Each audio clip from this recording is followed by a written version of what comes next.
സായിരാം. ഭഗവാന്റെ പാതാരവിന്ദങ്ങളിൽ സാഷ്ടാംഗം നമസ്കരിച്ചുകൊണ്ട് കാസർഗോട്ടേക്ക് ഭഗവാനെ ഇന്നേ തന്നെ സ്വാഗതം ചെയ്യുന്നു.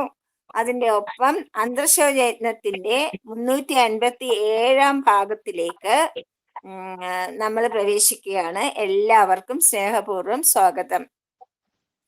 ഇന്ന് നമുക്ക് വേണ്ടി ഹോസ്റ്റ് ചെയ്യുന്നത് ശിവപ്രസാദ് ആണ്.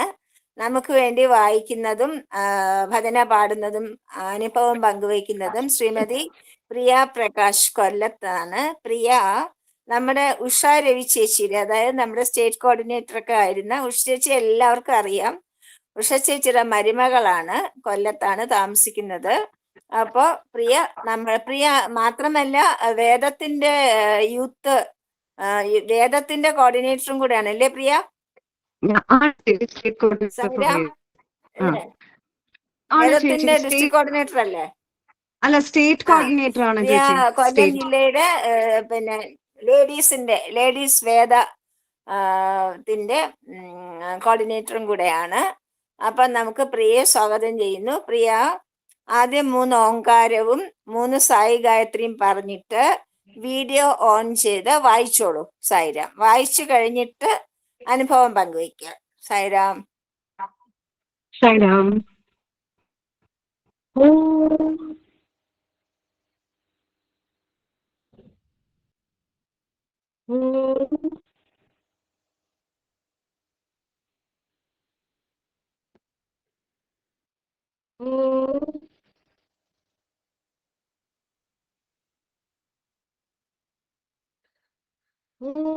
साईश्वराय विद्महे सत्यदेवाय धीमहि तन्नः प्रचोदयात्। ॐ साईश्वराय विद्महे सत्यदेवाय धीमहि तन्नः प्रचोदयात्। ॐ साईश्वराय विद्महे सत्यदेवाय धीमहि तन्नः सर्वः प्रचोदयात्। ॐ शान्ति शान्ति शान्तिः। My most humble and loving pranams at the lotus feet of my beloved Swami.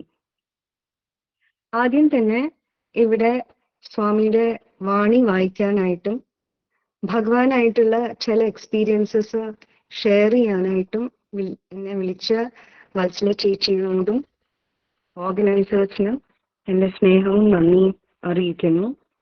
ഈ ഗ്രൂപ്പിലുള്ള സ്വാമിയുടെ വളരെ പ്രിയപ്പെട്ട എല്ലാ ഡിവോട്ടീസിനും എൻ്റെ ഹൃദയം നിറഞ്ഞ സായിരാം.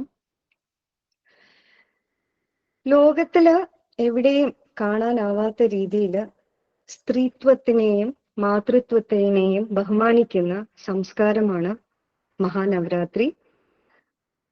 അങ്ങനെയുള്ള ഇതിലത്തെ 6ാമത്തെ ദിവസമായ കാത്യായനി ദേവീനെ ആരാധിക്കുന്ന ദിവസം കൂടെയാണ് ഇന്ന്. ഇതെല്ലാം കൊണ്ട് പുട്ടപർത്തിയിൽ നിന്നും സ്വാമിയുടെ കൂടെ 10 ദിവസം ദസറ സെലിബ്രേറ്റ് ചെയ്ത് കഴിഞ്ഞ മടങ്ങിപ്പോകുന്ന ഡിവോട്ടീസിന് വേണ്ടി സ്വാമി നൽകിയ സ്പീച്ചിന്റെ ചില ഭാഗങ്ങളാണ് ഞാൻ ഇവിടെ വായിക്കുന്നത്. ഐരാം. ദസറ ഉത്സവം 10 ദിവസത്തേക്ക് നിങ്ങളുടെ കണ്ണും കാതും കരളും ആനന്ദപൂർണമായി ഈ ശ്രേഷ്ഠ അനുഭവങ്ങളാൽ രൂപാന്തരപ്പെട്ട ശരീരവുമായി നിങ്ങൾ നാട്ടിലേക്ക് മടങ്ങുകയാണ്. ജീവിതയാത്രയിൽ ഭാരം കുറയ്ക്കുന്ന പ്രകാശദായകമായ ചില കാര്യങ്ങൾ ഞാൻ പറയട്ടെ. മനുഷ്യൻ എന്നും പ്രകൃതിയെ ജയിക്കാനാണ് ശ്രമിച്ചിട്ടുള്ളത്. ഈ മത്സരത്തിൽ അവൻ തന്റെ ഭൗതികവും മാനസികവുമായ എല്ലാ കഴിവുകളെയും ഉപയോഗപ്പെടുത്തിയിട്ടുണ്ട്. പ്രകൃതി എന്നുള്ളത് സത്വരജസ്തമോ ഗുണങ്ങളുടെ സംയോഗമാണ്. അതുകൊണ്ട് തന്നെ സത്യത്തിന്റെയും സ്നേഹത്തിന്റെയും ക്ഷമയുടെയും ഗുണങ്ങൾ വളർത്തുന്നതിലൂടെ മാത്രമേ അതിനെ അതിജീവിക്കാൻ കഴിയുള്ളൂ. മനുഷ്യനിലെ ഈശ്വരാംശഭൂതമായ ശക്തി കണ്ടെത്തുമ്പോൾ ദിവ്യതയുടെ വസ്ത്രം മാത്രമായ പ്രകൃതിയുടെ നാഥനായി തീരുക എളുപ്പമാണ്. സഹജമായി ഈശ്വരാംശത്തെ സമാകർഷിക്കുക. ഭഗവത്ഗീത ഇത് അനുശാസനമിതമാക്കുന്നു. 4 വെളുത്ത കുതിരകളെ പൂട്ടിയ കൃഷ്ണൻ കടിഞ്ഞാൺ പിടിച്ചിരിക്കുന്നു. അർജുനന്റെ സംശയങ്ങൾക്ക് മറുപടി പറയുന്ന ഇരുചക്രമാർന്ന രഥത്തിൽ നിങ്ങൾ സ്വയം അർജുനനെ ചിത്രീകരിക്കുമ്പോൾ ആ രംഗത്തിന്റെ മഹിമയുടെ വലിയൊരു ഭാഗം നഷ്ടപ്പെടുന്നു. അർജുനൻ ജീവനാണ്, കൃഷ്ണൻ ദേവനാണ്. രണ്ടും യോജിക്കുമ്പോൾ അലംഘനീയ ശക്തി ഉളവാകും. അളവിൽ ധാരാളം വിദ്യുത് ശക്തി ഉണ്ടായിരിക്കാം. എന്നാൽ അത് പ്രവർത്തിക്കുന്നത് വ്യക്തമാകാൻ ഏതെങ്കിലും മാധ്യമ ഉപകരണമോ ആവശ്യമാണ്. അതുപോലെ കൃഷ്ണന് അർജുനനിലും പ്രവർത്തിക്കേണ്ടതുണ്ട്. അതിലൂടെ ധാർമ്മികാധികാരം പുനഃസ്ഥാപിക്കപ്പെടും. അർജുനൻ എന്ന നാമത്തിന്റെ അർത്ഥം വെണ്മ, വിശുദ്ധി, നിഷ്കളങ്കത എന്നൊക്കെയാണ്. അതുകൊണ്ട് അവൻ ശരിയായ ഉപകരണമാവുന്നു. മറ്റു 4 സഹോദരന്മാർ കുതിരകളാകുന്നു. അവരും കളങ്കമേശാത്തവരാണ്. അർജുനൻ പ്രഭുവിന് സ്വയം ഉപവിഷ്ടനാകാൻ ഉചിതമായ ഹൃദയസിംഹാസനമാണ് നൽകിയത്. 5 സഹോദരന്മാർ പഞ്ചഭൂത തത്വങ്ങളെ, അതായത് ഭൂമി, ജലം, അഗ്നി, വായു, ആകാശം ഇവയെ പ്രതിനിധീകരിക്കുന്നു. അവ മനുഷ്യനെ ഉജ്ജീവമാക്കുന്ന ജീവാധാരമായ പഞ്ചപ്രാണങ്ങളെ ദൃഷ്ടാന്തരപ്പെടുത്തുന്നു. ഉപാസന അചഞ്ചലമായിരിക്കണം. കൂടുതൽ പ്രതീക്ഷിക്കുന്നതിനെതിരെ നിങ്ങൾക്ക് മുന്നറിയിപ്പായി ഞാൻ ഒരു വസ്തുത പറയട്ടെ. ധൂപം, പൂക്കൾ അർപ്പിക്കുക, സ്തുതിഗീതങ്ങൾ പാടുക, ഇപ്രകാരമുള്ള മറ്റ് ആചാരങ്ങളും ആരാധനകളും സമയത്തെ ഉപയോഗപ്പെടുത്താനുള്ള പ്രശംസാർഹമായ മാർഗങ്ങൾ മാത്രമാണ്. അവ ഹൃദയത്തെ ശുദ്ധീകരിക്കുന്നില്ലെങ്കിൽ, സഹാനുഭൂതിയെ വിപുലീകരിക്കുന്നില്ലെങ്കിൽ അവ സാധന എന്ന പേരിൽ അനർഹമാണ്. നിങ്ങളുടെ എല്ലാ കാലവും ശിലാബിംബങ്ങളോടും ചിത്രങ്ങളോടും വിഗ്രഹങ്ങളോടുമൊത്ത് പാഴാക്കരുത്. ഓരോ ഉത്സാഹിയായ വ്യക്തിയിലും സകല ശക്തിയുടെയും സകല സൗന്ദര്യത്തിന്റെയും സ്വരൂപമായ ഈശ്വരനെ കാണാൻ പഠിക്കുക. സ്വന്തം മഹിമയാൽ ഏറ്റവും ചെറിയ ശൂന്യതയെയും പൂർണ്ണമാക്കുന്ന ഈശ്വരൻ സൂക്ഷ്മ ആകാശത്താൽ സൂക്ഷ്മമാണ്. എന്തും സംഭവിക്കട്ടെ, ഭക്തി അചഞ്ചലമായിരിക്കണം. മനസ്സിനെ തീവ്രമായി ഈശ്വരനിലേക്ക് തിരിക്കുക. സ്വയം ഈശ്വരന് സമർപ്പിക്കുക. അപ്പോൾ ജീവിതം ആനന്ദത്തിന്റെ അവിരത പ്രവാഹമാണ് എന്ന് കാണാം. കയ്യിൽ ഒരു പങ്കയുണ്ടായിരിക്കുകയും അത് നിങ്ങളിലേക്ക് വീശുകയും ചെയ്യുമ്പോൾ സുഖം തോന്നുന്നു. അതുപോലെ മനസ്സിനെ ഉപകരണമായി ഉപയോഗിക്കുകയും തീവ്രമായി ഈശ്വരനിലേക്ക് തിരിക്കുകയും ചെയ്യുക. അപ്പോൾ അതിന് മുക്തിയുടെ ആനന്ദം നൽകാൻ കഴിയും. എന്റെ ജീവിതം എന്റെ സന്ദേശത്തിന്റെ വ്യാഖ്യാനമാണ്. ഞാൻ ആരെയും ഒന്നിനെയും ഭയപ്പെടുന്നില്ല. സത്യത്തിന് ഭയമില്ല. ഓരോ നിഴലിലും അസത്യം ഇറക്കുന്നു. എന്റെ ഈ ശരീരത്തെ സത്യം എന്നാണ് നാമകരണം ചെയ്തിരിക്കുന്നത്. ഈ ശരീരത്തിലെ തത്വവും സത്യമാകുന്നു. സത്യത്തെ നിവേശിപ്പിച്ച സത്യം പരമസത്യത്തെ ബോധ്യപ്പെടുത്തിയിട്ടുണ്ട്. മനുഷ്യരാശിയെ അസത്യത്തിൽ നിന്നും സത്യത്തിലേക്ക് നയിക്കാനാണ് ഈ രൂപം സ്വീകരിച്ചത്. എന്റെ ജീവിതം എന്റെ സന്ദേശത്തിന്റെ വ്യാഖ്യാനമാണ്. നിങ്ങൾ ചെയ്യുന്നത് പോലെ ഞാൻ ഭക്ഷിക്കുന്നു, സഞ്ചരിക്കുന്നു, നിങ്ങളുടെ ഭാഷയിൽ സംസാരിക്കുന്നു, തിരിച്ചറിയാനും മനസ്സിലാക്കാനും കഴിയുന്നത് പോലെ പെരുമാറുന്നു. ഇതെല്ലാം ആർക്ക് വേണ്ടി? എനിക്ക് വേണ്ടിയല്ല, എല്ലാം നിങ്ങൾക്ക് വേണ്ടി. നിങ്ങളിൽ ഒരുവനായി, നിങ്ങളിൽ തന്നെ ഒന്നായി, നിങ്ങൾക്ക് ആദരവോടും ഭക്തിയോടും കാണാനും സംസാരിക്കാനും സ്പർശിക്കാനും കഴിയുന്നവനായി നിങ്ങളുടെ ആത്മവിശ്വാസവും സമർപ്പണവും നേടി ഞാൻ നിങ്ങളെ ദിവ്യാഭിമുഖരാക്കി മാറ്റുന്നു. നിങ്ങളെ സത്യാന്വേഷകരാക്കി തീർക്കലാണ് എന്റെ പദ്ധതി. എല്ലായിടത്തും എല്ലായ്പ്പോഴും ഞാൻ സന്നിഹിതനാണ്. എല്ലാ വിഘ്നങ്ങൾക്കുപരി എന്റെ ഇച്ഛ നിറവേറും. ഭൂതവർത്തമാന ഭാവി കാലങ്ങളും നിങ്ങളുടെ ഉള്ളിനുള്ളിലെ ചിന്തയും ശ്രദ്ധാപൂർവം കരുതുന്ന രഹസ്യങ്ങളും ഞാൻ അറിയുന്നു. ഞാൻ സർവാന്തര്യാമിയും സർവശക്തനും സർവജ്ഞനുമാണ്. എന്നിരുന്നാലും ഞാൻ ഈ ശക്തികളെ നിരങ്കുശമായ രീതിയിലോ കേവലം പ്രകടനാത്മകമായോ ആവിഷ്കരിക്കയില്ല. എന്തെന്നാൽ ഞാൻ ചെയ്യുന്നതിനും ചെയ്യാൻ വിട്ടുപോകുന്നതിനും എല്ലാം ഞാൻ ദൃഷ്ടാന്തവും പ്രചോദനവുമാണ്. ഒരു ദിവസം 24 മണിക്കൂറും ഞാൻ പ്രവർത്തന നിരതനും പരകാര്യ വ്യഗ്രനുമാണ്. ഓരോ ദിവസവും തപാൽ വഴി ആയിരക്കണക്കിന് കത്തുകളാണ് ഇവിടെ എത്തുന്നത്. നിങ്ങൾ നേരിട്ട് എന്റെ കയ്യിൽ വേറെ 100 കണക്കിന് കത്തുകളും തരുന്നു. എങ്കിലും ഞാനൊരു കവർ തുറക്കാൻ പോലും ആരുടെയും സഹായം തേടുന്നില്ല. എന്തെന്നാൽ ഞാൻ മാത്രമേ വായിക്കുകയുള്ളൂ എന്ന് വിശ്വസിച്ച് എന്നിൽ ദൃഢവിശ്വാസത്തോട് നിങ്ങളുടെ വ്യക്തിപരമായ പ്രശ്നങ്ങളുടെ അടുത്ത വിശദാംശങ്ങൾ പോലും എഴുതാറുണ്ട്. ഓരോ ദിവസവും എനിക്ക് ഓരോ കെട്ട് കത്തുകളാണ് കിട്ടുന്നത്. എനിക്ക് അതിലൂടെ എല്ലാം കടന്നു പോകേണ്ടതുണ്ട്. എങ്ങനെ കൈകാര്യം ചെയ്യുന്നു സ്വാമി എന്ന് നിങ്ങൾ ചോദിക്കുമായിരിക്കാം. ഞാൻ ഒരു നിമിഷം പോലും പാഴാക്കുന്നില്ല. മാത്രമല്ല, ഞാൻ ഇതെല്ലാം ചെയ്യുന്നത് വ്യക്തിപരമായ ലാഭങ്ങൾക്കല്ല, മറിച്ച് ഞാൻ നിങ്ങളുടെ രക്ഷയ്ക്കായി വന്നതുകൊണ്ട് മാത്രമാണ്. ഞാൻ ഒരിക്കലും മറ്റൊരാളുടെ സഹായം തേടിയിട്ടില്ല. എന്റെ കൈകൾ സദാ പ്രദാനം ചെയ്യുന്നു. ഇതിൽ നിന്നും ഇത് തന്നെയാണ് എന്നും മനുഷ്യശക്തി അല്ല എന്നും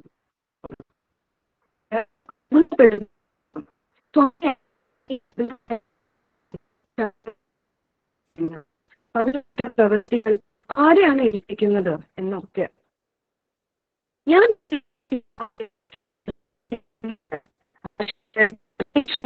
ആരോടും ആലോചിക്കാറുമില്ല. സ്നേഹശക്തിയിലൂടെ പ്രവർത്തിച്ചുകൊണ്ട് ഇതെല്ലാം ചെയ്യുന്നത് ദിവ്യ. ഉദാഹരണമായി 1000 കൂടിയിട്ടുണ്ടെങ്കിലും പൂർണ്ണ നിശബ്ദത നിലനിൽക്കുന്നു. എന്തിന്റെ പ്രേരണയ്ക്ക് അധീനമായിട്ടാണ്? സ്നേഹത്തിന്റെ പ്രേരണ മാത്രം. മറ്റു സ്ഥലങ്ങളിൽ 100 പേർ എത്തിച്ചേരുമ്പോൾ 150 പോലീസുകാരെങ്കിലും ഉണ്ടായിരിക്കും അവരെ നിശബ്ദരായി ഇരുത്താൻ. ഇവിടെയോ? ഇവിടെ നിശബ്ദത ഉറപ്പാക്കാൻ ആരുടെയും ആവശ്യമില്ല. എന്തെന്നാൽ ഇവിടെ ഈശ്വരൻ നാഥനാവുകയും സൃഷ്ടികൾ ആനന്ദത്തിന്റെ നൃത്തം ആടുകയുമാണ്. ഇവിടെ പുരുഷനും പ്രകൃതിയും മാത്രമേയുള്ളൂ. കൺകോണിൽ നിന്നുള്ള ഒരു നോട്ടം മതി വസ്തുതകൾ വിജയകരമായ പരിസമാപ്തിയിലേക്ക് നീങ്ങുവാൻ. ജപവും തപസ്സുമായ ശോധകങ്ങളാൽ പ്രേമജലം ഉപയോഗിച്ചു വേണം നമ്മൾ ഹൃദയത്തെ ശുദ്ധമാക്കാൻ. ശോധകങ്ങൾ മാത്രം പ്രവർത്തിക്കുകയില്ല, ജലവും ആവശ്യമാണ്. ഒരു പാത്രം കാപ്പി ഉണ്ടാക്കാൻ ഒരു പാത്രത്തിൽ സത്തും മറ്റേതിൽ പാലും പോരല്ലോ. ഒന്ന് മറ്റൊന്നിലേക്ക് പകർന്ന് നന്നായി ഇളക്കണം. വൈരാഗ്യത്തിന്റെ സത്ത് ഭക്തി ശ്രദ്ധയുടെ പാലിനോടൊപ്പം കൂട്ടിക്കലർത്തുക. അങ്ങനെ സംതൃപ്തിപ്പെടുത്തുന്ന പാനീയം ലഭിക്കുന്നു. ഭീതിയാലോ ഉത്കണ്ഠയാലോ ദുഃഖത്താലോ അസ്വസ്ഥമാകുമ്പോൾ നാമജപത്തെ ശരണം പ്രാപിക്കുക. നിങ്ങളുടേതായ പദവിയുടെ ഉത്തരവാദിത്തങ്ങളെ ഈശ്വര ആജ്ഞ എന്ന പോലെ നിറവേറ്റുക. എനിക്ക് സമർപ്പിക്കുന്ന ഓരോ കർമ്മവും എന്നിൽ വന്നു ചേരുന്നു. പുട്ടപ്പള്ളിയിൽ ദർശനത്തിന് എത്താൻ കഴിയുന്നില്ല എന്നതിൽ ദുഃഖിക്കരുത്. നിങ്ങൾ എവിടെയാണെങ്കിലും നമസ്കാരം എനിക്ക് അർപ്പിക്കുക. സമർപ്പിക്കുന്ന നിമിഷം തന്നെ അത് എന്നിൽ എത്തിച്ചേരും. ഈ വാക്കുകളെല്ലാം ഹൃദയത്തിൽ പ്രതിഷ്ഠിച്ച് നിശബ്ദതയിൽ ഏകാന്തമായി അവയെ പൂർണ്ണമായി ധ്യാനിച്ച് വീട്ടിലേക്ക് മടങ്ങുക. അപ്പോൾ ഇതിൽ ചില ആശയങ്ങളെ നിത്യകർമ്മത്തിൽ നടപ്പാക്കാനും പടിപടിയായി ആധ്യാത്മിക സിദ്ധിയുടെ ഉന്നതങ്ങളിലേക്ക് ഉയരാനും എളുപ്പമായിരിക്കും. ദസറ പ്രശാന്തി നിലയം, ഒക്ടോബർ 11, 1970. സൈരം പ്രിയ, നല്ലൊരു ടോപ്പിക്കാണ് എടുത്തത്. ഇനി അനുഭവം പറഞ്ഞോളൂ.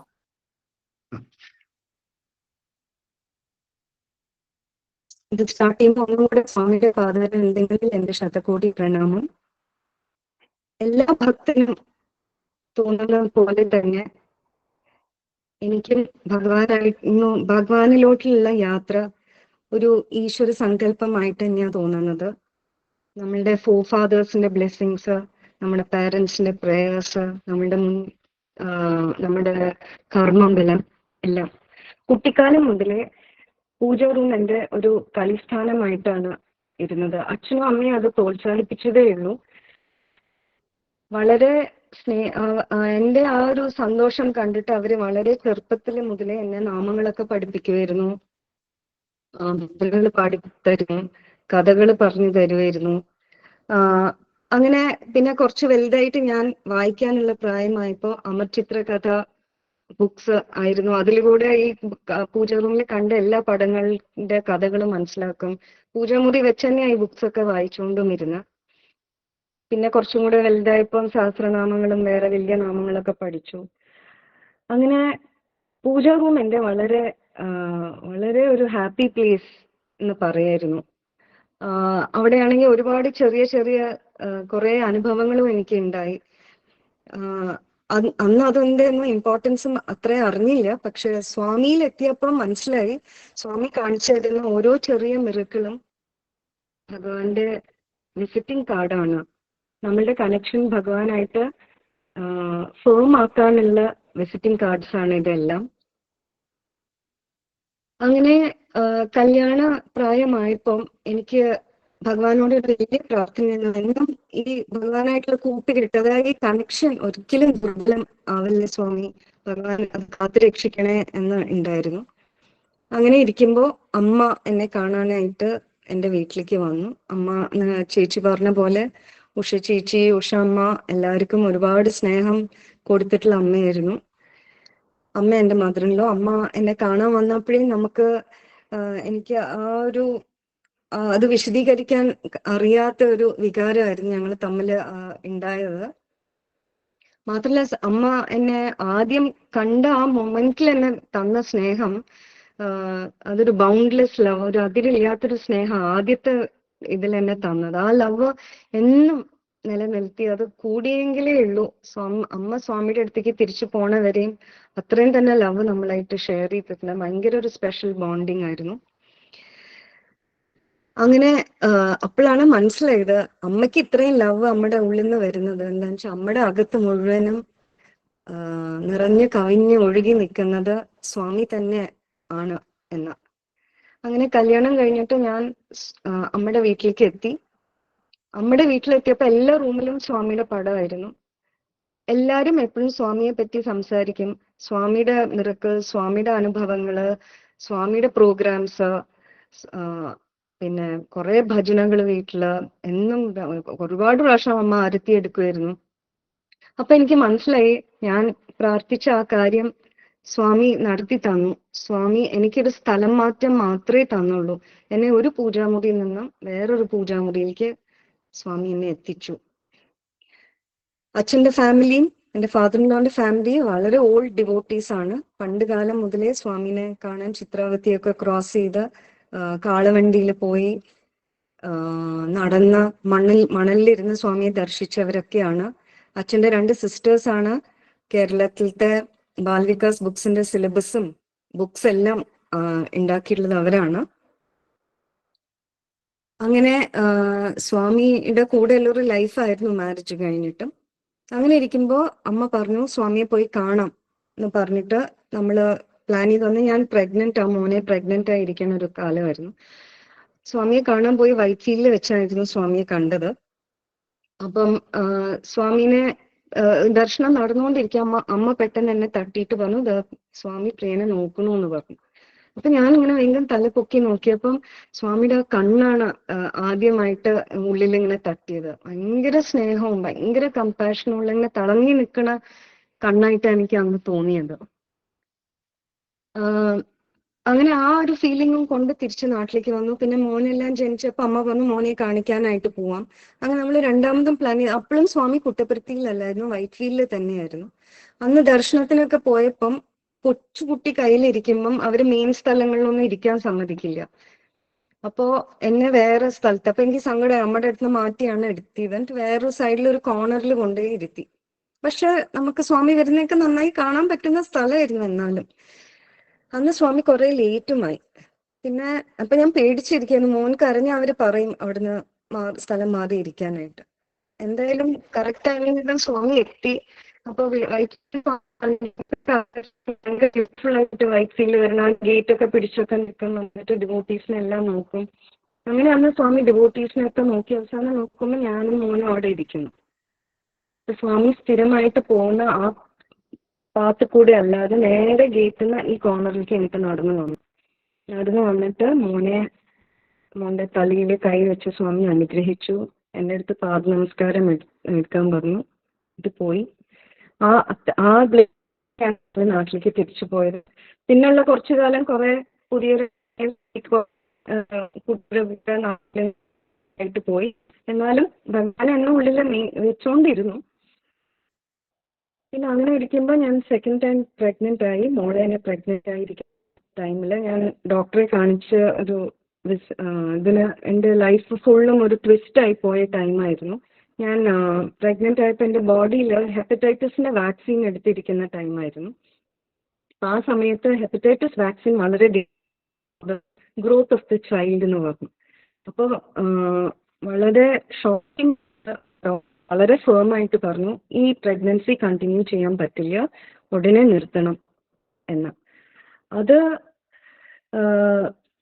അതൊരു മനുഷ്യന്റെ ജീവിതത്തിലെ ഏറ്റവും ഒരു ഷോക്കിംഗ് പീരീഡ്. നമ്മുടെ ഹോൾ ഫാമിലി തന്നെ തകർന്ന പോലെയായിരുന്നു ആ സമയം. ഒരുപാട് ഡോക്ടേഴ്സ് ചോദിച്ചു, എന്നെ പറഞ്ഞു ഹാൻഡ് ഉണ്ടാവും, വളരെ കെയർഫുൾ.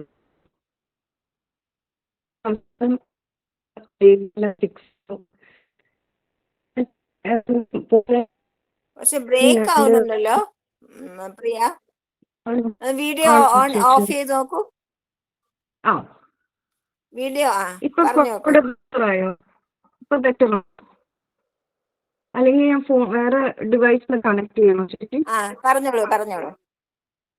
ആ അങ്ങനെ വളരെ അപ്സെറ്റ് ആയിട്ട് അടുത്ത ദിവസം നമ്മുടെ പ്രഗ്നൻസി സ്റ്റോപ്പ് ചെയ്യാനുള്ള കാര്യങ്ങൾക്കൊക്കെ കിടന്ന് കരഞ്ഞിരിക്കുകയായിരുന്നു. രാത്രി വളരെ ലേറ്റ് ആയിട്ട് അമ്മ റൂമിലേക്ക് വന്നു. ഒരു 10-11 ഒക്കെ മണിയായി. അപ്പൊ അമ്മ പറഞ്ഞു ഇങ്ങനെ കരഞ്ഞുകൊണ്ടിരിക്കാതെ എണീച്ചിരുന്ന് സ്വാമിക്ക് കത്ത് എഴുതാൻ പറഞ്ഞു.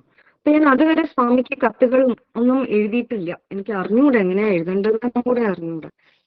പക്ഷെ എന്തായാലും അമ്മ പറഞ്ഞതുകൊണ്ട് അത് എന്തായാലും ഉടനെ ചെയ്യണം എന്ന് പറഞ്ഞ് എഴുതുന്ന സ്വാമിക്ക് ഒരു കത്ത് എഴുതാൻ തുടങ്ങിയപ്പോൾ അതെനിക്ക് നിർത്താൻ പറ്റാത്ത കത്തായി. വലിയൊരു കത്ത്. ഇതിൽ ഹാർട്ട് ഫുള്ളും പോർ ഔട്ട് ചെയ്ത് ആ കത്തിൽ എന്റെ ദുഃഖം മുഴുവൻ എഴുതി. അങ്ങനെ കിടന്നുറങ്ങി. അതൊക്കെ ഒട്ടിച്ച് എൻ്റെ അടുത്തുള്ള സ്വാമിയുടെ പടത്തിന്റെ അവിടെ കത്ത് എടുത്ത് വെച്ച് ഞാൻ രാത്രി ഉറങ്ങി. രാവിലെ ഏർലി മോർണിംഗ് ഒരു 6 മണിയായപ്പം എൻ്റെ ഹസ്ബൻഡ് വന്ന് എന്നെ തട്ടി എണീപ്പിച്ചു. അപ്പൊ ഞാൻ എന്താ എന്ന് ചോദിച്ചപ്പോ പറഞ്ഞു, ഒരു ഗുഡ് ന്യൂസ് ഉണ്ട്, ഈ പ്രഗ്നൻസി നമുക്ക് കണ്ടിന്യൂ ചെയ്യാം. അപ്പൊ ഞാൻ പറഞ്ഞു അതെന്താ, അത് ആര് പറഞ്ഞു, എങ്ങനെ അറിഞ്ഞു എന്നൊക്കെ പറഞ്ഞപ്പോ അതിന്റെ ബാക്കിലത്തെ കഥ എന്താന്ന് വെച്ചാൽ, അച്ഛന്റെ ഒരു ക്ലാസ്മേറ്റ് ഒരു ഡോക്ടറാണ് അദ്ദേഹം തലേ ദിവസം ഈ ഹെപ്പറ്റൈറ്റിസ് വാക്സിന്റെ ഒരു കൺവെൻഷന് വേണ്ടി കോൺഫറൻസിന് വേണ്ടി പോയിരിക്കുകയായിരുന്നു. അത് കഴിഞ്ഞിട്ട് തിരിച്ചു മടങ്ങി വരുന്ന വഴി അദ്ദേഹം റെയിൽവേ സ്റ്റേഷനിൽ നേരെ ആ പുലർച്ചയ്ക്ക് അദ്ദേഹം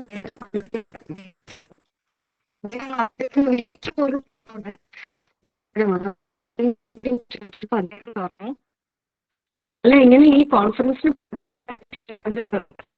ഇപ്പൊ ഹെപ്പറ്റൈറ്റിസ് വാക്സിന്റെ പ്രഗ്നൻസി കണ്ടിന്യൂ ചെയ്യാം എന്ന്. അത് എനിക്ക് പറയാൻ അറിഞ്ഞൂടാ. അത് സ്വാമി അയച്ച ദിവ്യദൂതൻ അല്ലാണ്ട് അത് ആരാണ്? ഡോക്ടർ ദൈവത്തിന്റെ രൂപത്തിൽ അവിടെ സ്വാമി എത്തിച്ചു തന്നത്. ആ ഡോക്ടർ വീട്ടിൽ പോയി കഴിഞ്ഞിട്ട് നമ്മുടെ വീട്ടിൽ വന്ന് ന്യൂസൊക്കെ തന്നിട്ടുണ്ടായിരുന്നെങ്കിൽ എനിക്ക് എന്റെ അപ്പൊ ആ മൊമെന്റ്, ആ നിമിഷമാണ് ഭഗവാൻ എൻ്റെ ഉള്ളിൽ അയച്ച് ഉള്ളിൽ പ്രവേശിച്ചായിരുന്നു. എഴുതി 4-5 മണിക്കൂറാണ് സ്വാമി അതിന് റിപ്പോർട്ട് തന്നു. അതിനുശേഷം പിന്നെ എൻ്റെ മെയിൻ വർക്ക് സ്വാമിക്ക് കത്ത് എഴുതലായിരുന്നു. എല്ലാം കത്ത് എഴുതി അയച്ചു. പിന്നെ വിദ്യാരംഭം സ്വാമിയാണ് ചെയ്തു തന്നത്. പിന്നെ ഞാൻ വളരെ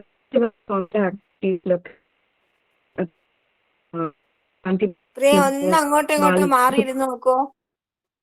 ഒന്ന് അങ്ങോട്ടും ഇങ്ങോട്ടും മാറിയിരിക്കോ. നെറ്റിന്റെ പ്രോബ്ലം ആയിരിക്കും. ബ്രേക്ക് ആവുന്നു.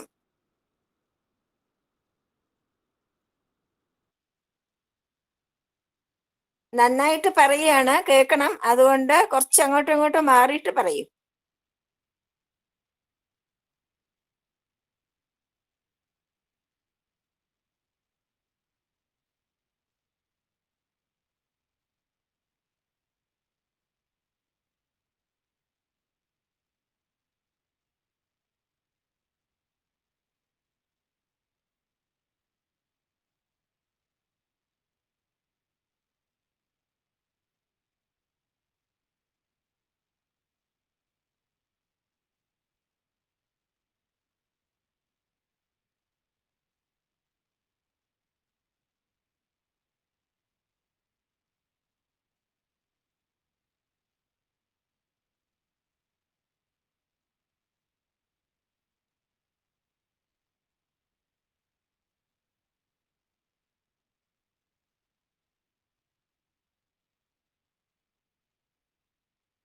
സൈറാം പ്രിയ എവിടെ പോയി?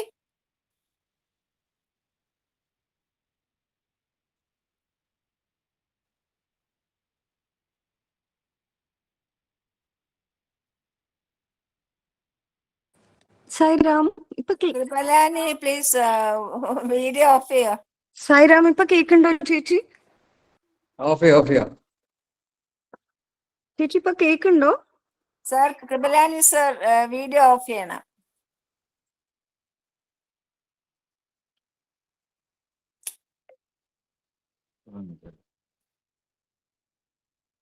സായിരാം ചേച്ചി ഇപ്പൊ കേക്കുണ്ടോ? പ്രിയ പറഞ്ഞോളൂ. ഓക്കെ. അപ്പൊ അങ്ങനെ സ്വാമി അതിനകത്തുനിന്ന് രക്ഷിച്ചു. ഭ്രൂണഹത്യ എന്നുള്ള ഒരു വലിയ പാപത്തിന്ന് രക്ഷിച്ചു. ടൈംലി ആയിട്ട് സ്വാമിന്റെ ഇന്റർവെൻഷൻ വന്നിട്ട്.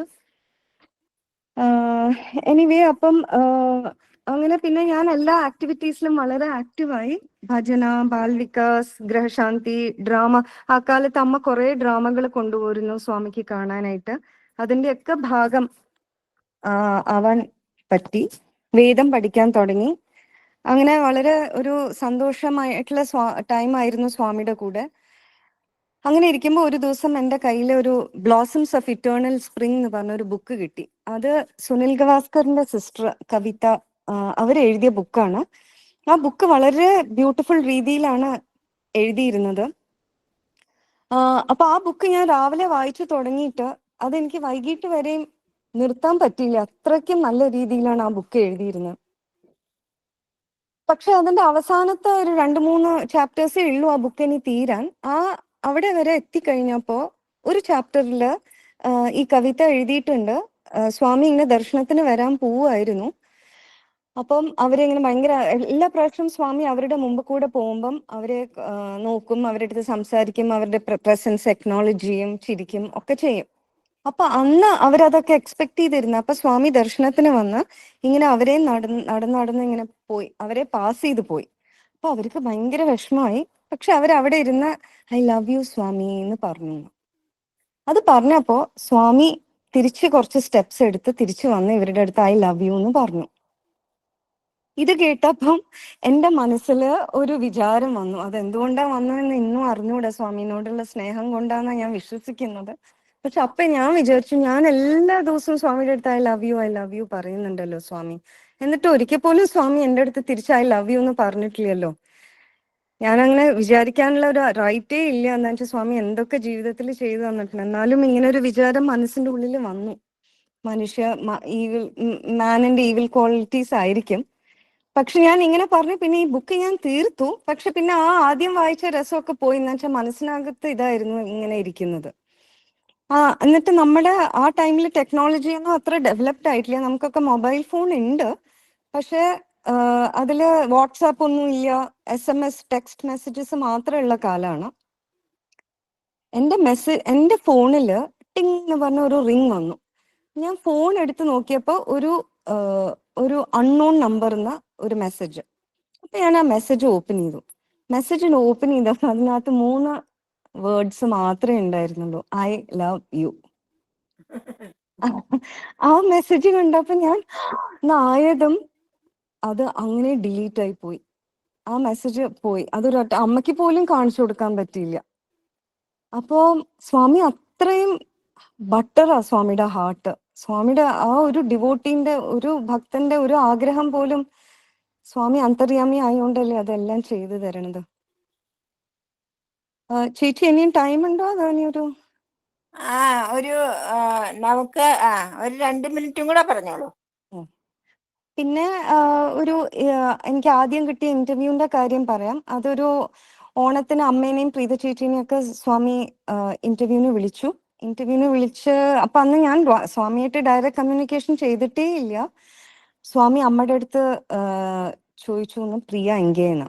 അപ്പൊ അമ്മ എന്ന് വിചാരിച്ചിരിക്കുമ്പോൾ സ്വാമി ചേച്ചിയുടെ ചോദിച്ചു ബ്രദർ എങ്കേ. അപ്പൊ പറഞ്ഞു അവരൊക്കെ ഇവിടെ ഉണ്ടായിരുന്നു സ്വാമി, ഇപ്പൊ തിരിച്ചു പോയി, അപ്പോ വിളിക്കട്ടെ എന്ന് ചോദിച്ചു. അപ്പം സ്വാമി പറഞ്ഞില്ല അവരെ ഇനി എപ്പോഴും എന്നെ കാണാൻ ഇനിയും വരണം. അപ്പൊ ചേച്ചി പറഞ്ഞു അവര് ഡിസംബറിൽ വരും, ക്രിസ്മസിന് സ്വാമിയുടെ കൂടെ ഇരിക്കാനായിട്ട് വരും. അപ്പൊ സ്വാമി പറഞ്ഞു സന്തോഷം, വരാൻ പറയും, സ്വാമി അവരെ വിളിക്കാം ഇന്റർവ്യൂവിന്. അപ്പൊ ആ ഉള്ള അടുത്ത 3 മാസം സെപ്റ്റംബർ ടു ഡിസംബർ വളരെ അതിമനോഹരമായ പ്രതീക്ഷയുടെയും സാധനയുടെയും ഒക്കെ ഒരു കാലമായിരുന്നു. ഞങ്ങൾ അവിടെ എത്തി, പുട്ടപർത്തിയിൽ എത്തിയിട്ട് 7-8 ദിവസത്തിന്റെ പരിപാടി. 7 ദിവസവും സ്വാമി വിളിച്ചില്ല. 8ാമത്തെ ദിവസം വൈകിട്ടത്തെ ദർശനത്തിന് സ്വാമി വിളിച്ചു. സ്വാമി വിളിച്ച് അകത്ത് കയറി വാതിലടച്ചതിന് ശേഷം സ്വാമി നമ്മളെ നോക്കി ഇങ്ങനെ ഭയങ്കര കുസൃതിയായി ചിരിച്ചിട്ട് സ്വാമി പറഞ്ഞു, എല്ലാ ദിവസവും വിചാരിച്ചുകൊണ്ടിരുന്നല്ലേ എന്തുകൊണ്ടാ സ്വാമി വിളിക്കാത്തത്, why Swami not calling, Swami വിളിക്കാത്തത് എന്താന്ന് വെച്ചാൽ ഇന്ന് വൈകുണ്ഠ ഏകാദശിയാണ്, Swami was waiting to call you for Vaikunta Ekadashi. അങ്ങനെ പറഞ്ഞു. അങ്ങനെ പല പല സ്വീറ്റ് ആയിട്ടുള്ള കാര്യങ്ങൾ സ്വാമി ബുദ്ധിമുട്ടുള്ള ഘട്ടങ്ങളിലും സ്വാമി കൂടെ ഉണ്ടായിട്ടുണ്ട്. സന്തോഷം ആൻഡ് സ്വീറ്റ് ആയിട്ടുള്ള മൊമെന്റ്സിലൊക്കെ സ്വാമി ഉണ്ടായിട്ടുണ്ട്. സ്വാമിയായിട്ട് കാണിച്ചു തന്ന പാത്താണ് എനിക്ക് വേദം പഠിക്കാൻ ആയിട്ടുള്ള കുറെ ബ്യൂട്ടിഫുൾ സോൾസിനെ എന്റെ ജീവിതത്തിൽ തന്നു. അവരൊക്കെ എന്നെ വേദം പഠിപ്പിച്ചു തന്നു. വേദം പഠിക്കുന്നത് ഒരു ഹരം പോലെയായിരുന്നു. ബാക്കി എല്ലാം സെക്കൻഡറി ആയി. ഡെയിലി ലൈഫിലും എല്ലാ ബുദ്ധിമുട്ടുകളിലും പല സാഹചര്യങ്ങളിലും ഒക്കെ വേദം പക്ഷെ ഞാൻ കൈവിടാതെ വെച്ചു, പഠിച്ചു, കുറെ പഠിപ്പിക്കാൻ പറ്റി. അപ്പൊ അതിൽ വേദത്തിന്റെ കാര്യം പറയുമ്പോൾ എനിക്ക് കോവിഡിന്റെ ഒരു ടൈം പറയാതെ ഇരിക്കാൻ പറ്റില്ല. വേദത്തിന് ഒരു ബ്ലെസ്സിങ് ഇൻ ഡിസ്ഗൈസ് ആയിരുന്നു covid. The whole world suffer ചെയ്തുകൊണ്ടിരിക്കുമ്പോഴും സത്യസായി ഓർഗനൈസേഷൻ സ്വാമിയുടെ നിർദ്ദേശപ്രകാരം വേദിക് സ്റ്റഡീസ് ഓൺലൈൻ ആക്കി മാറ്റി. എല്ലാ നാഷണലിയും ഇന്റർനാഷണലിയും എല്ലാ ഡിവോട്ടീസിനും വേദം ലഭ്യമായി. അത് വന്നതോടെ നമ്മളൊക്കെ വളരെ ആക്റ്റീവ് വർക്കേഴ്സായി, വളരെ സ്വാമിയുടെ വേദ പ്രോപ്പഗേഷന്റെ സോൾജേഴ്സ് പോലെ നമ്മൾ പ്രവർത്തിച്ചുകൊണ്ടിരിക്കുകയായിരുന്നു ആ എൻറ്റയർ ടൈം. അതെല്ലാം കഴിഞ്ഞ മാർച്ചിലാണ് സ്വാമി സ്റ്റേറ്റിന്റെ വേദം കൊണ്ട് നടത്താനുള്ള ഒരു ദൗത്യം ഏൽപ്പിച്ചു തന്നത്. സ്വാമിയുടെ വർക്ക് ചെയ്യാൻ സ്വാമിക്ക് ആരുടെയും ആവശ്യമില്ല. എന്നാലും നമ്മളെ പോലെ ഉള്ള ഓരോരുത്തർക്ക് സ്വാമി അവരെ ഉപകരണമായി ഉപയോഗിച്ച് പ്രവർത്തിപ്പിക്കുമ്പം അതിനെ പറയാൻ പറ്റാത്തതിനെക്കാട്ടും കൃതജ്ഞതയാണ്. രാവിലെ കണ്ണ് തുറക്കുന്ന മുതൽ രാത്രി കണ്ണടയ്ക്കുന്ന വരെയും പൂർണ്ണ ഹൃദയത്തോടെയാണ് സ്വാമിയുടെ ഈ വർക്ക് ചെയ്യുന്നത്. നമ്മള് സ്വാമിയുടെ ഈ പാത്തില് തുടരാനുള്ള ജ്ഞാനവും വിവേകവും അനുഗ്രഹവും ജീവിത അവസാനം വരെ ഉണ്ടാവണേ എന്നാണ് എൻ്റെ പ്രാർത്ഥന. ഇത്രയും പറഞ്ഞുകൊണ്ട് എല്ലാ വാക്കുകളും സ്വാമി എൻ്റെ സർവവും സ്വാമിയിൽ അർപ്പിച്ചുകൊണ്ട് ജയ് സായിരാം. പ്രിയ, താങ്ക് യു സോ മച്ച്. കാരണം വളരെ മനോഹരമായിട്ടാണ് വായിച്ചതും അവതരിപ്പിച്ചതും കേട്ടോ. സ്വാമിയുടെ അനുഗ്രഹം തന്നെയാണത്. സായിരാം. ഇനി ഭഗവാന്റെ ഒരു വീഡിയോ കഴിഞ്ഞിട്ട് ഒരു ഭജന പാടണം. ശരി സായിരാം.